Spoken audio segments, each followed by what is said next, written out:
So first of all, on behalf of all the panelists and myself, let's thank Vcerv for giving us this opportunity to speak and interact with all of you. We have a power-packed panel, and the way we thought we'll structure it is each of us, excluding me, will speak for about 3 minutes each and give their perspective on a question that I'm going to ask. And then we'll throw it open for audience questions. It's been my experience in Vcerv conferences or Techcircle conferences that they're very, very interactive. So I'm sure that we'll have a lot of audience questions, and we wanted to leave at least 25 to 30 minutes for that purpose. So our topic is this whole online, offline, and there's a lot of thoughts, issues, write-ups, controversy around this whole business. Is it offline versus online? Is it offline and online? Mahindra, buying buying up some online companies, online companies setting up physical stores. What's the right strategy? What makes sense? And in all this plethora of confusion, I think we have some excellent panelists who are going to shed some light on this whole issue. So let's start off with Abhishek. He's the natural person to start with. Comes from Adidas, which is such a strong offline brand. And let's start with Abhishek. You share your thoughts, and then we'll just go round. Thank you, Samir. Good afternoon, everyone.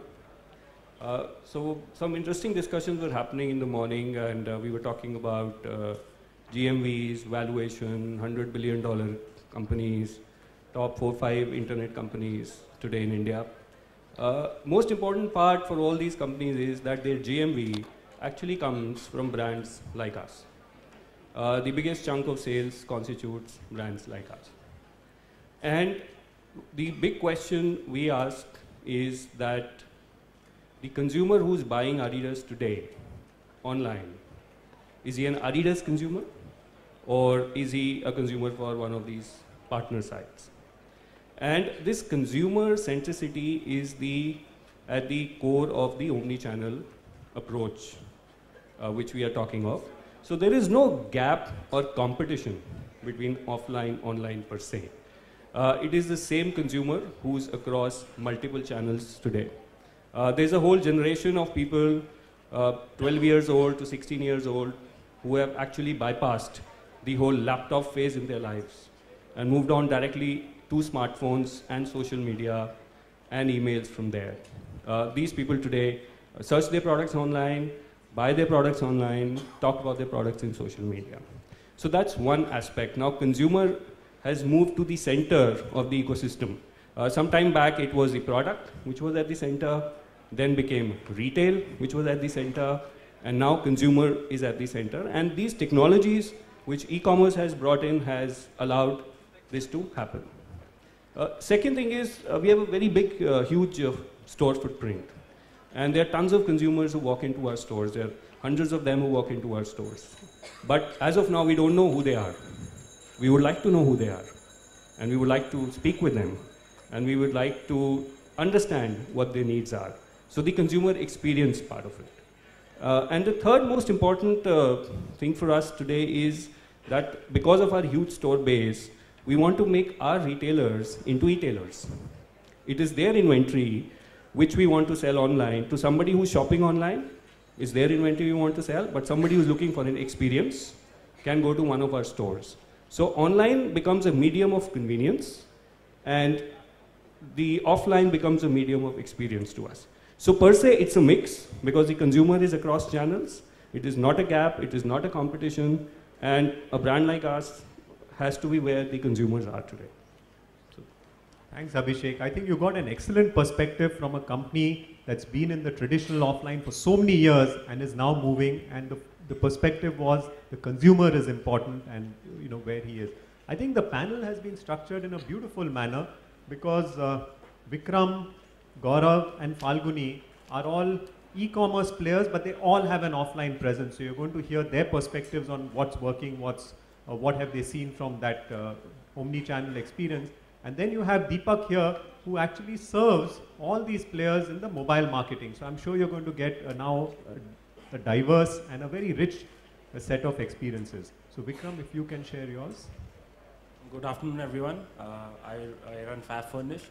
So the way we think about online, offline is essentially when we started Fab Furnish 3 years back, One of the reasons we believe that furniture as a category will work online is because of the challenges involved with offline, the high rental cost, finding good high street space, all that is a big problem, and that's one of the reasons why the offline market has struggled so much in a category like furniture.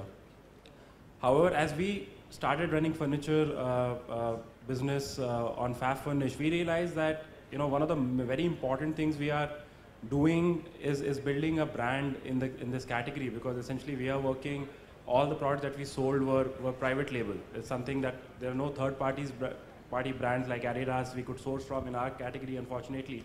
We're building our own brand. And that made us thinking that if you're trying to build a brand, then you need to be accessible to consumers across various touch points. It could be online, and it should definitely be offline. So that's how the whole idea of creating offline stores, which we call as experience centers, came in. The second line of thought we had was that online, we see that your conversions could range anywhere between 0.51% to 3% max, 4% max. You have a big chunk of consumers, of potential customers who are not shopping with you. And when we kind of spoke to a lot of these customers, a lot of them felt that with a young brand, with a category like furniture, which is kind of higher basket size, there are all kinds of issues. Some wanted touch and feel, some wanted more trust with the brand, some wanted kind of more confidence, some wanted hand holding. So we said, like, when you look at both of these things, where it's a category which is completely fragmented, you're building a private label, and essentially there are a whole set of consumers you can actually convert if you were able to kind of be available to them in the offline domain as well, kind of be available to them on a one-to-one basis. So it made sense for us to look at this as an approach where we have both online and offline. However, I think one thing we are very clear is that it's online really which drives scale and gets us a lot of traffic, because with physical infrastructure in a category like ours, there's only so much you can do. But what offline does for us is it helps build brand, it helps build awareness, it helps build trust with the consumers, and it also helps us drive extra conversions over and above what we could have driven just with online alone. Thanks, Vikram. Gaurav, you want to share your experience with jewelry and online, offline? Yeah. So ours is not, so a lot of our learnings are also very similar to Vikram's learnings in Fab Furnish. So we also started as a pure play online jewelry company, and from the very beginning we were a brand also.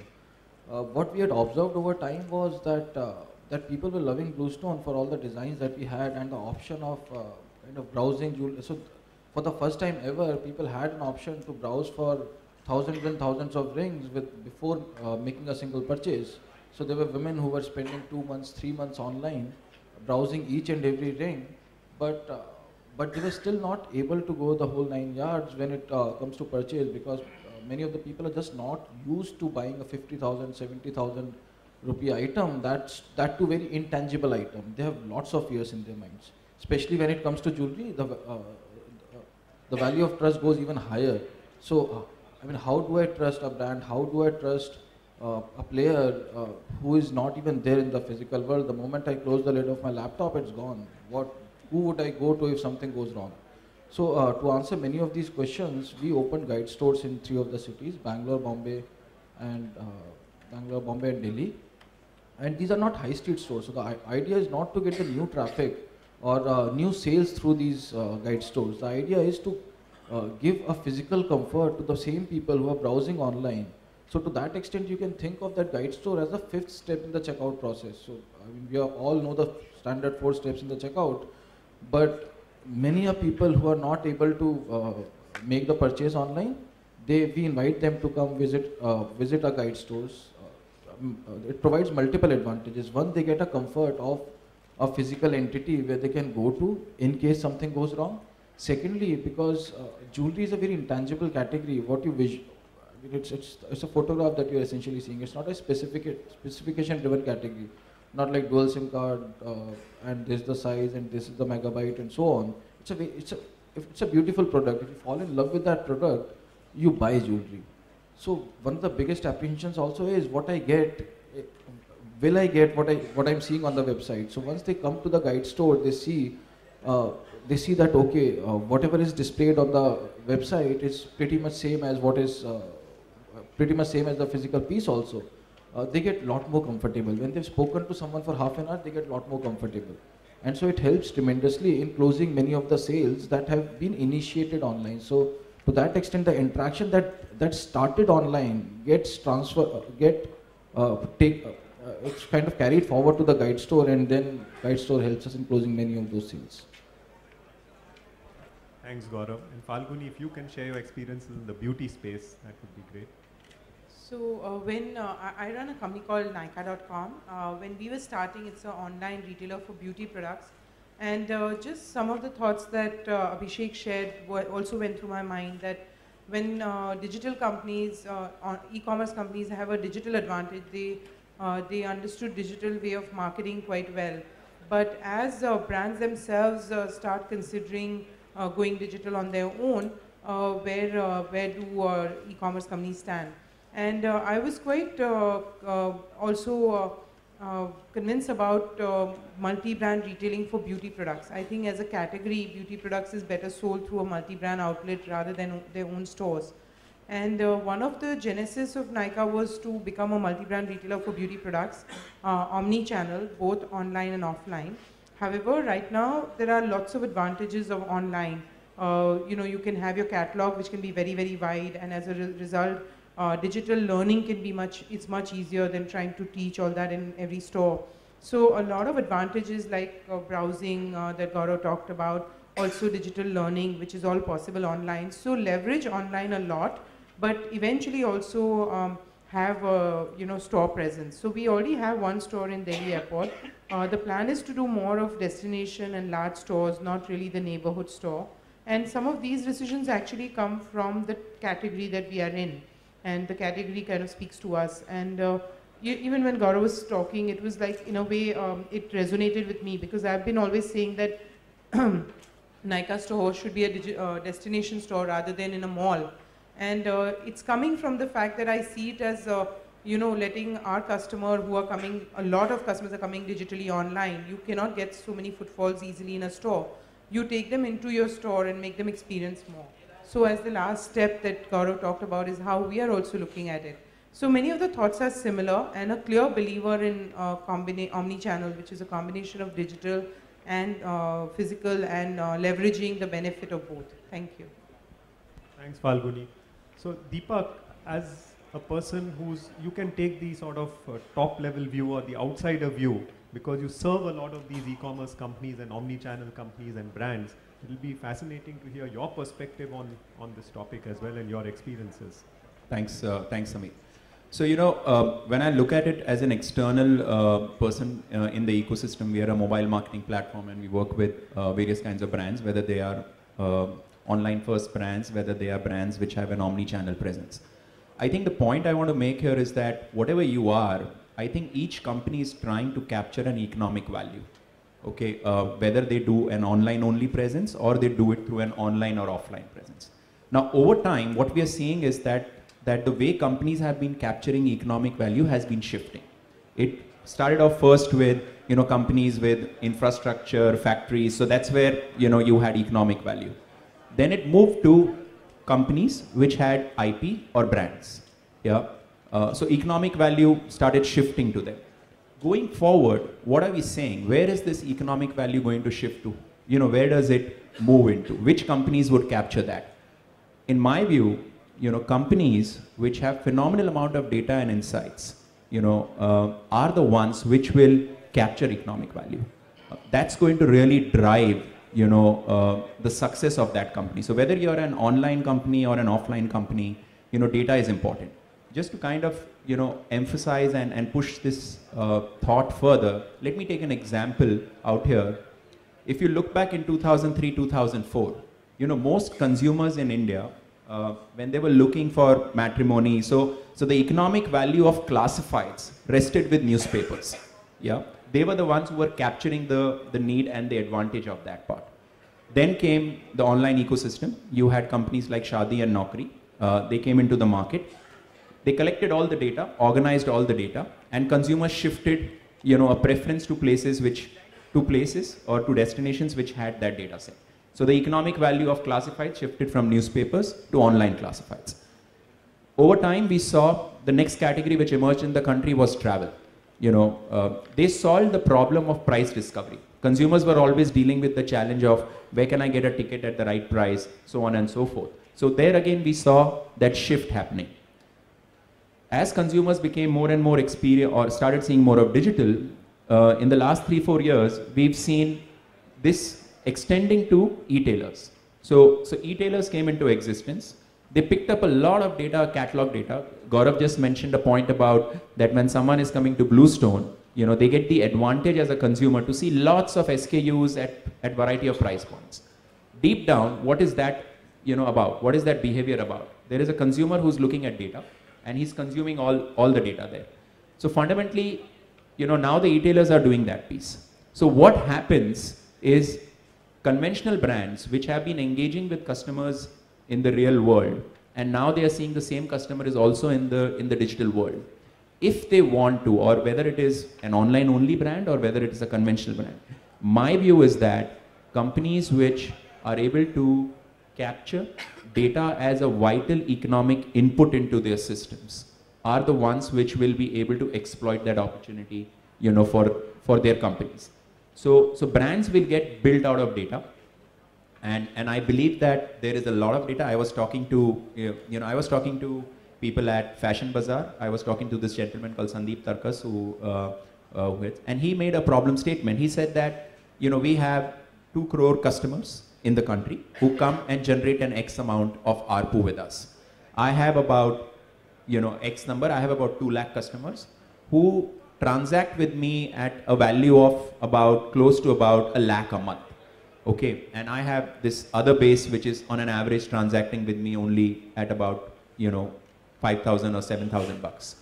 So when I was absorbing that, I was saying that this guy is trying to solve a problem, and he was making another statement that most of these consumers coming to us engaging in the real world, and they're also engaging in the digital world. How do I now, if I can engage with him, in both worlds, okay? Not just will I be able to serve them, not just I will be able to extract the economic value out from them, but I think I will be able to build a deeper brand affinity with them. Yeah. So my view is that that is a virtuous cycle, and it will be seen which brands can do that very well. Thanks, Deepak. Thanks to all the panelists. Actually, you've heard some, to my mind, actually very fascinating insights on what's important: the customer experience, the customer trust, the customer look and feel, the customer insights, data on the customer. I think these are the decision-making criteria for whether it should be offline, online, both, and so on and so forth. So I think you've heard it from the practitioners. My question is to Abhishek and Falguni. The question goes like this, Abhishek said that it has to be present on offline as well as online. And where Falguni said that it should be a multi-brand store. So my question starts with Abhishek, that don't you feel some kind of a threat that if you are listing your product on a multi-brand store, so if they will have their own label, and obviously the brand value of your brand will start going down, and ultimately the juice is there in the brand building only, ultimately in long run. So in the same way, the question to Falguni is that if they have a multi-brand store which is online, which is Nykaa.com, so it makes more sense, because if you're making your own brand and then you are selling it, you will make more money in long run. So doesn't this contradict if presently it's an established brand like Adidas, if they're selling on somebody else's store which is online, and they will start building their own brand, so it will affect your... The question, you've got the question, right? So Abhishek and Falguni. I think the main denominator is how you sell the product or how you sell the brand. So we right now sell on partner sites. We have our own site and we have our own stores. I'll give you an example. At the Marathon Expo in Bombay, a gentleman walked up to us and said, I have a high arch foot. What shoe do you recommend for me to run the marathon?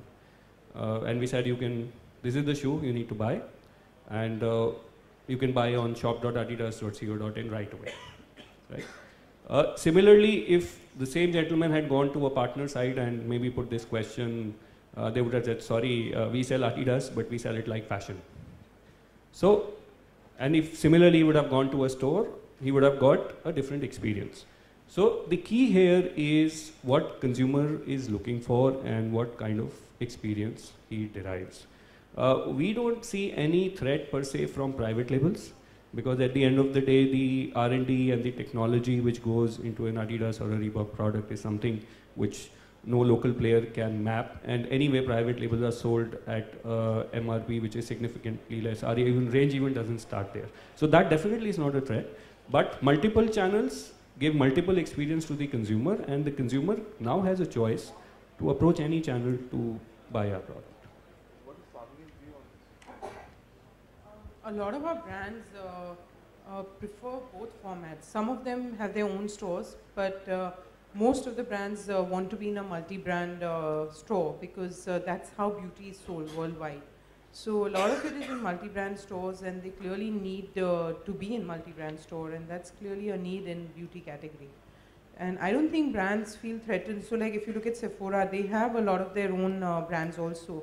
But typically a retailer, and even in hypermarkets you see that, but retailer usually goes into a product only which is simple and also at lower price points. You know, I don't think, whereas like if you compare with L'Oreal, they'll be going for the best skincare product and stuff like that, you know, for more for performance and more for, you know, specialized products. So I think there is a ability for both to coexist rather than feel that one is threatening the other. As a percentage of sales, offline versus online, what is your percentage of sales currently for each of the three of you who are both offline and online right now?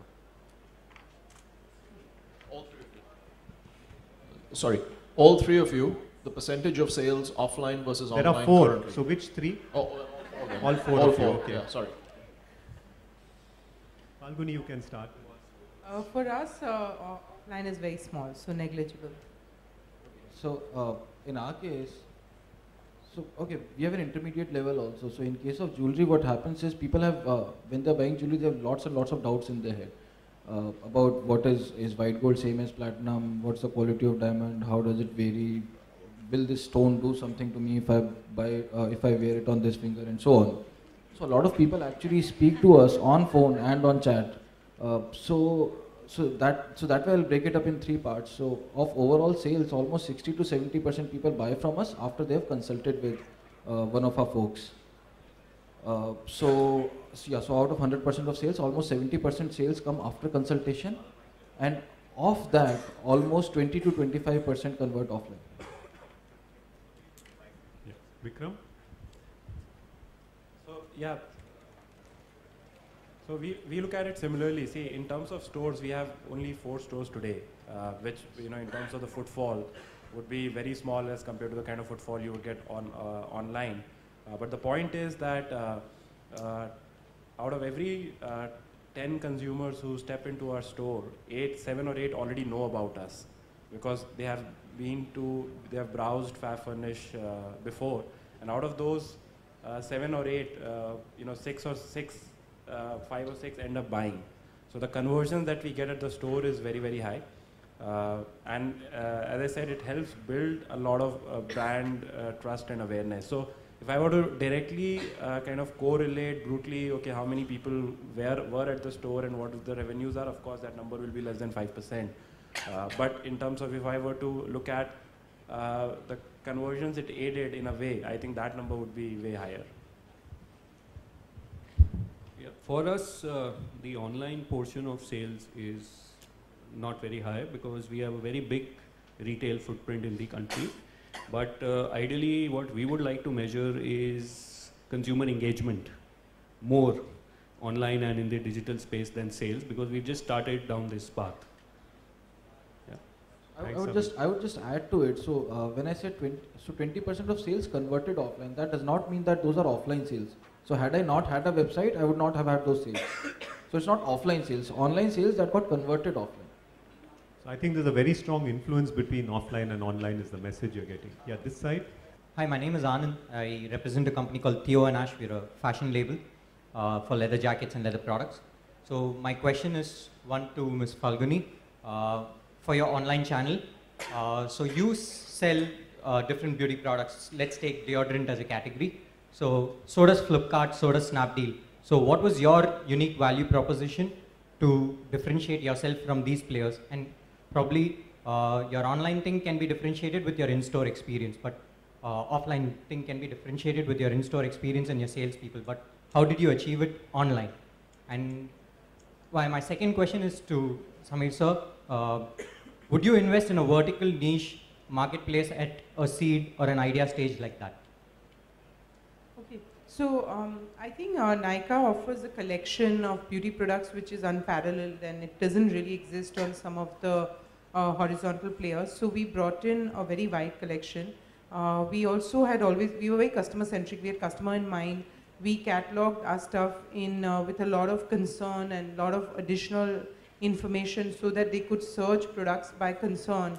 They could search by many parameters, like in case of makeup, by certain colors and stuff like that, which these horizontal websites cannot handle. So I think we made our website very beauty centric and very right for beauty customer buyers. In our personal care range, yeah, we compete with Amazons of the world, and probably, a customer can buy there or buy on Nykaa.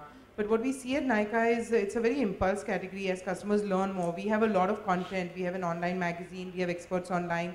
Our site is filled with a lot of content on what to buy, how to choose. And all that also customer needs with an impulse category that we have.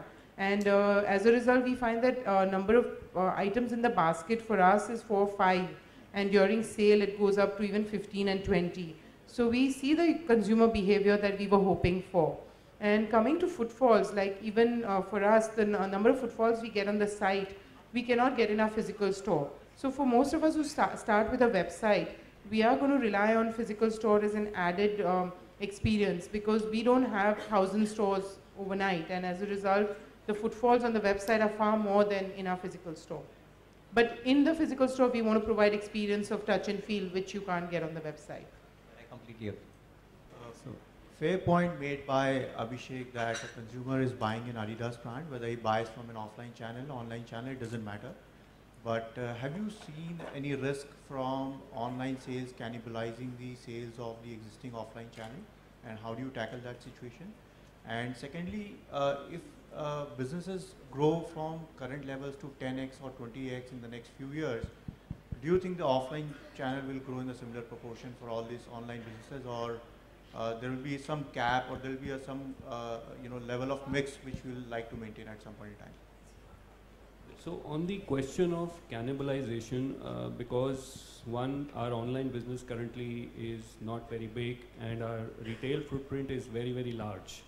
So there's no large effect. But what we look at online channel again is for having consumer data, engaging with them, and maybe driving them more into our stores. On the question of business growing, I mean, there are a lot of studies which are around which say that retail would grow only 3 times, but online would go 100 times. But even then, online would be 3% of what retail is, right? Yeah. So in terms of growth, we see online growing at a much, much faster pace than retail. The reason being retail space today in India is hard to come by. So retail expansion is something which takes a long time, and there's a lot of energy which goes in, and we see online growing at a much, much faster pace. Thanks, Abhishek. This side, yeah, whoever has the mic, just stand up and ask. Hi, my name is Sarija Srinivas, and I'm building a startup in luxury fashion with a rental model. So if the reason to have a physical presence is consumer trust or look and feel and immediate availability, how does having physical shops become important in the light of new technologies like virtual reality, say virtual trial rooms, etc. coming up? You want Gaurav or you want Vikram to answer that? It's open. Vikram, Gaurav, anyone? So yeah, you're absolutely right. Actually, that's one of the very important things we thought about when we were setting up the store, because a typical furniture store is 50,000 square feet. You need that kind of space to actually display a lot of furniture. But if you were to go on that path, then we would clearly be kind of countering the initial thesis we went online with. So we came up with this idea where we said we'll set up really small stores, 3,000 to 5,000 square feet, where we are probably showcasing 5% of the total assortment that we have to offer. But what we are doing also at these stores is essentially kind of helping these consumers become comfortable with online buying, even with a category like furniture. So at our stores, while we have some assortment at display, but equally important for us is to help consumer go to our website in comfort of a fab-furnish employee who can actually take you through various styles, various designs, and can help you make an informed choice. So of course, the trust and all of that is important, and we are building that, but equally important is that the next time I should be able to convert this customer online itself. And there are many other things that today, with a lot of these transactions today, or a lot of these browsing with customers is also happening on mobile. A lot of that is also on the go. So there's a lot of data, that you could have on, localized data that you could have, that you can kind of tap into, which with at store also you can give a more customized experience. So some of these things are evolving. I think that's where these stores, we also think of them, as I said, as experience stores, because there's a lot you can do with consumer engagement, consumer education, and kind of help them kind of make their decisions faster or kind of buy more. And I think that's what Abhishek also spoke about, and I think that's what Gaurav at Bluestone is also doing. Hello, I have a question. So we've touched upon it briefly by all the panelists. I'm very curious about it. Coming from a company called Akamai, you talked about the online impact to your offline customers. So I've been very curious to know, how are you measuring that impact? And do you find customers who browse online and see, okay, this is the product that I need to buy, come and ask for that specific product and then buy offline? Anyone can take it, or maybe two of you. My answer is very short. In our case, all the 100% sales that happen offline or that convert online are like that only. So people have already shortlisted what they're looking to buy, and then they come and see those product and pick one of those or order one of those. They can't pick it from the guide store. Yeah, so firstly, I'll just state the question slightly differently. There is no online customer and there is no offline customer today. There is just one customer. Where he experiences the brand could be an offline or an online channel. That's how we see it. On the question, are we measuring the impact? As in, we are measuring the user engagement today. When we do campaigns to drive the same user to a store, the campaign is actually run digitally. So the consumer has actually seen the campaign. There's a new haters football campaign running online, but he has been incentivized to go and buy offline. So here's an example of convergence. Yes, but still it is very, very nascent, because we're trying to map all our consumers, and it might take some time, but we are trying to do that. Anybody else wants to give it a shot? Deepak, you want to share some perspective here?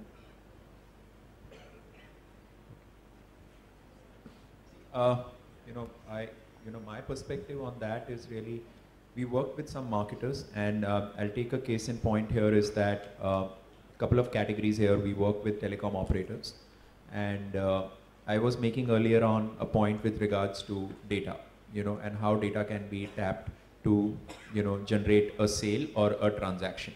A case in point is that today we work with telecom operators. We find consumers in the digital space as they're browsing in the open mobile internet. We have the data that this customer at this point of time is currently having a prepaid balance of anywhere between $0 to $5. Yeah. So if we now engage with this customer in the digital world, what is the likelihood of this customer to go into the market in the next day or two and do a top up? Yeah, so we've seen phenomenal results leveraging that part, and it has worked beautifully for us. Another example I would like to say here is that another category, one more category which I can mention about is DTH category. We're talking about people who are subscribed to, who have DTH channels, and now very recently we're doing an activity around the World Cup. So what we are doing is we know that this customer has he's a Airtel DTH customer, he's a ABC DTH customer. So how can we pinpointly target this customer? And we're doing that and upselling him a pack there. Yeah. So in this case, the customer is really fulfilling. He's buying a service which he consumes in the real world, but the transaction is happening in the online world. So he goes, we show him exactly what we anticipate that this pack is of interest to him. We show him that. He comes to the transaction page. He says, yes, I want to book, I want to buy this channel. He buys that channel and instantly he gets an SMS back that, yes, you're activated. You can start enjoying, the World Cup pack on your Airtel DTH subscription. So these are two examples which I thought could be useful. Thanks, Deepak. Yeah, I think we have 5 minutes left. Yeah. Ask a question.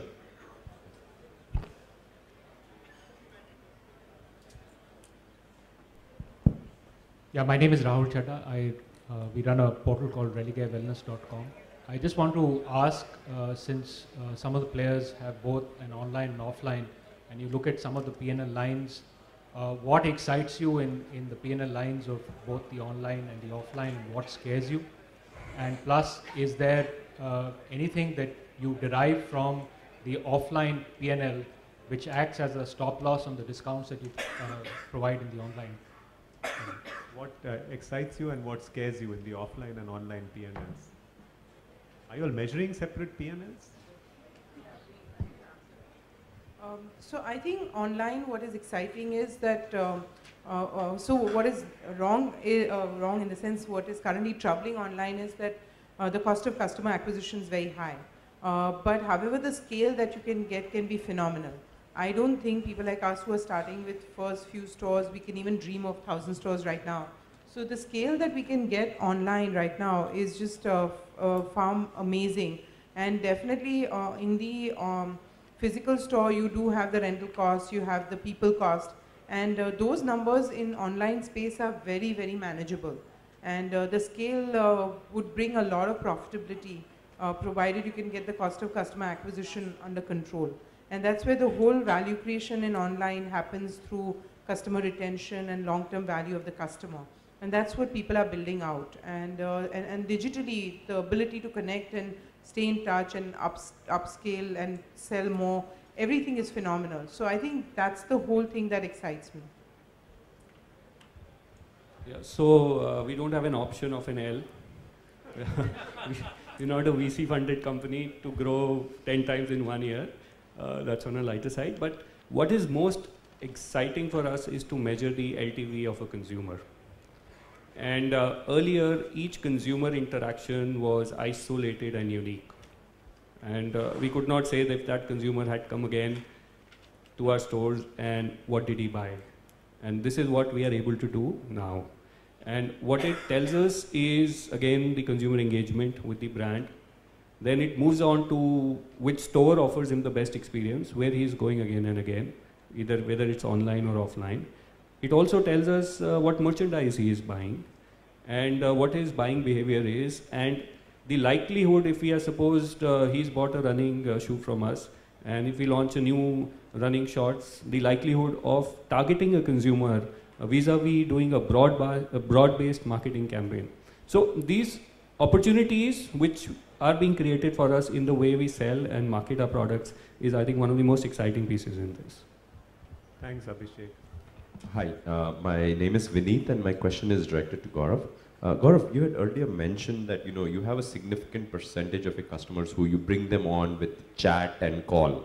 Right now, I'm not trying to be an ass. I want to learn, like, how is this scalable? Like, how would you scale this? Because then you would have to have lots of operators sitting.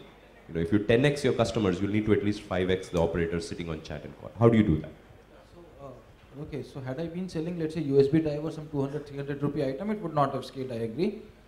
But the average selling price we have is around 20,000 rupees, right? And the conversion So my cost depends on how many people are chatting and what kind of a conversion do we have on those chats or phones and so on and so forth. So when we do all that calculation, it's not more than 1 or 2% of the overall top line that we get as a consequence of that. And the profitability, the fundamental profitability that we have in our business is significantly more than that. So it is to that extent scalable. What will also happen over time is we'll also learn more, we'll also get more efficient, we'll also get, with scale, we'll achieve more efficiencies there also. So as of now itself, the starting point itself is significantly profitable. So I think we have a few seconds left, so we can take one last question. Whoever has the mic, I can't see.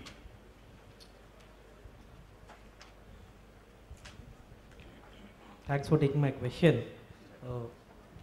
Basically, Abhishek has already answered part of my question. But would it be fair to assume that there are certain murmurs that online channels started hurting offline sales? So would it be fair to assume that this challenge is more for the branded and standard products as compared to categories where customers would want to have a physical feel of the product, say for jewelry category? I didn't quite get the question. Samir, what was the question exactly? Just repeat. So I can repeat my question. Would it be fair to assume that the hit from online channel sales on the offline channel would be more in the standard and the branded products as compared to categories where customers want more touch and feel, it's a higher value product, etc., etc.? Okay, so whenever we are talking about hit, we'll have to be clear about who is hit and who is not hit, right? So just because online is happening or people are buying more online does not mean that overall jewelry consumption in India would increase or decrease or something like that, right? So a brand which enjoys a good loyalty among its users is not impacted whether that purchase is made offline or online, because that user would, he would go to that brand's website or he would go to that marketplace and specifically look for that brand and buy it. So it's more of a channels that get impacted when this switch happens, because online and offline are sales channels, and brand is more about products that you are that you stand for, right? So from a brand's point of view, I don't think this question of hit or getting hit or not getting hit even stands. It stands from the point of view of retailers, people who have been in the offline retail business for a long time, and now they are seeing a tectonic shift happening towards online. So a retailer, if had one been there, would have been a better person to answer that. But category wise, it does not increase the consumption of some category or significantly decrease the consumption of some category. You have a retailer here. Yeah, so brand, yeah, they are a brand. So actually, the general assumption is that if something new comes, it is going to replace something old. It does not hold. India has demonstrated from the sheer mix of its consumers that multiple channels can exist. However, yes, I take your point. Brands have to relook at their channel strategy in what they are doing today. For instance, we launched a brand called Neo exclusively online. It was not even launched in retail. Today, if you want to buy cycling gear, you can only get it online because retailers don't like to keep it. It does not give them ROI maximization. So the approach towards retail and towards online, yes, there has to be a new approach. Brands need to do things differently. But is there a threat per se? Is the same consumer. How do you direct him to a retail and how do you direct him to online is something the brands have to evolve a strategy on. Thank you. Okay. So I'd like to thank the audience for being so interactive and asking so many questions.